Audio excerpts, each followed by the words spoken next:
Bonjour. Message personnel pour la CGT, dirigeants et adhérents. Cette vidéo, ce message, est une suite naturelle pour mon écrit qui s'intitule « Pourquoi j'ai quitté le syndicalisme ». Si dans cet ouvrage, très court, j'explique pourquoi j'ai adhéré à un syndicat et pourquoi j'en suis sorti, dans cette vidéo, je vais apporter un argument supplémentaire concernant la raison de mon départ. Je ne vais pas revenir ici sur les raisons que j'explique dans le livre, mais simplement, si je peux dire, tenter d'apporter une explication aux personnes qui n'entendent pas. D'une manière très simple, compréhensible de tous et de toutes, du plus bas, du plus beau, du plus haut, au plus bas niveau. Comme d'habitude, je n'entrerai pas dans les détails pour ne pas porter préjudice aux personnes concernées. Elles se reconnaîtront d'elles-mêmes. Je ne ferai donc pas allusion à des personnes en particulier, qu'elles soient physiques ou morales, en dehors bien sûr de la CGT, puisque c'est à vous que ce message s'adresse. Ceci non pas pour taper gratuitement sur la CGT, mais pour essayer de dépoussiérer ce mastodonte d'un autre temps. Je pèse mes mots. Car oui, nous avons plus besoin aujourd'hui, plus que jamais, de syndicats forts, indépendants et intègres. Et j'insiste sur indépendants et intègres. Dans ce pays qui court à la catastrophe. Alors je vous parle, donc le 19 avril 2020, ça fait un peu plus d'un an que j'ai quitté la CGT. Et voilà, jusqu'ici tout allait très bien. Récemment, je suis navré de l'expliquer dans cette vidéo, par vidéo interposée, mais donc je suis conscient qu'elle peut être vue par des personnes qui travaillent avec moi. Je ne souhaite pas en parler sur mon lieu de travail pour ne pas empiéter justement sur le travail.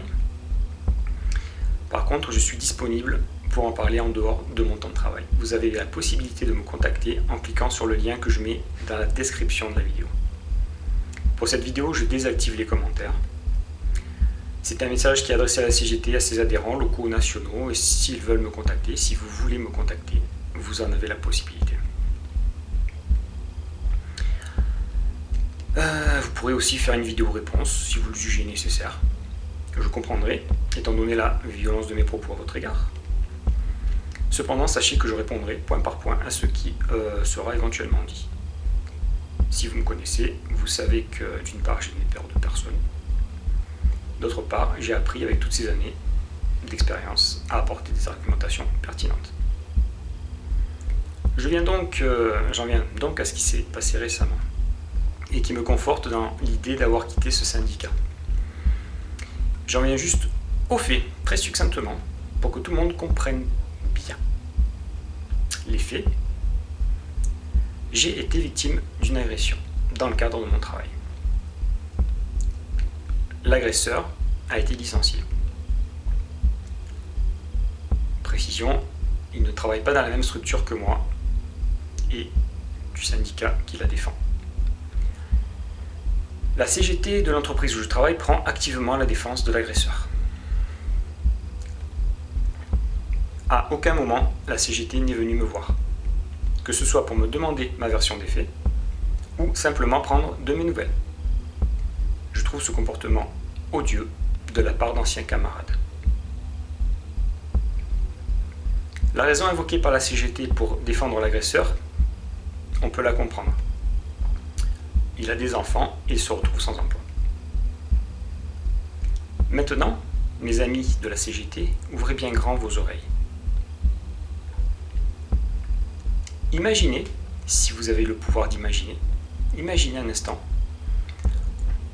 moi, je viole votre fille sur mon lieu de travail. Suite à ça, mon employeur me licencie. Il se trouve que j'ai des enfants en bas âge et que je me retrouve sans emploi. Jusqu'à présent, vous arrivez à imaginer la scène. Donc nous sommes dans la même entreprise, vous y travaillez, ainsi que votre fille. Moi aussi j'y travaille. Un jour, je coince votre enfant dans les toilettes et je la force à avoir une relation sexuelle. Elle va se plaindre, je suis convoqué par l'employeur et une mise à pied immédiate sans salaire. Jusqu'ici, tout va bien, on peut dire. Maintenant, imaginez, quelques jours plus tard, des représentants du personnel de cette entreprise passent dans le service où je travaillais pour faire signer aux employés une pétition pour me faire reprendre, pour me réemployer.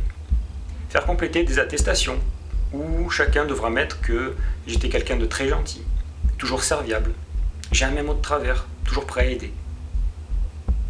Je me retrouve sans le sou, je ne peux plus subvenir aux besoins de mes enfants.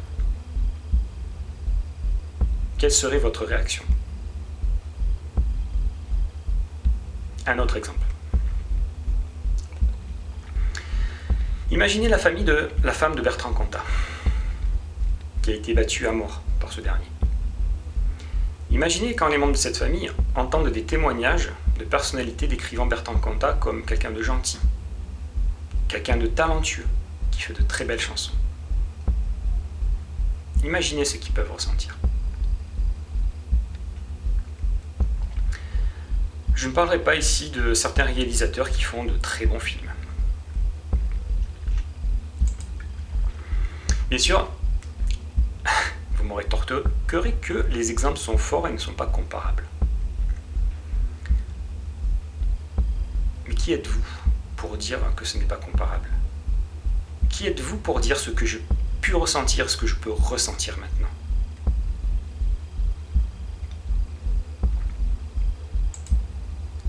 Ce que je ressens, la même chose qu'une femme qui s'est faite violer et que tout le monde regarde de travers car le violeur est une personne très gentille. Le violeur est une personne respectable. Et la coupable, c'est pas le violeur, c'est elle. Elle l'a cherché, elle s'habille toujours en mini-jupe.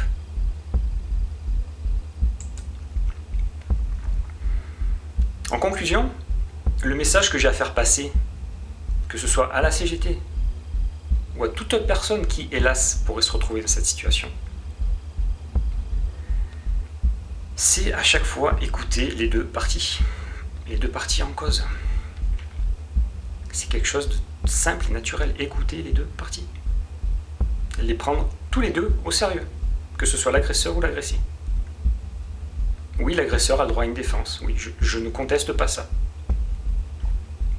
Mais l'agressé dans tout ça.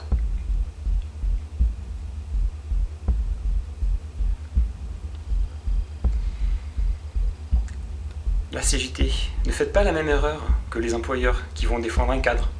Parce qu'il est cadre, tout simplement, plutôt que l'employé.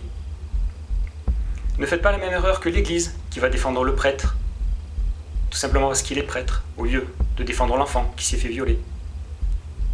Ne faites pas comme l'institut, l'école, qui va défendre l'instituteur pour éviter tout dérapage, tout dérapage médiatique, plutôt que l'enfant qui s'est fait violer.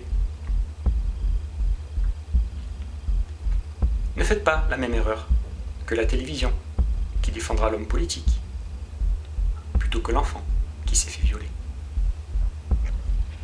Je n'ai plus rien à dire.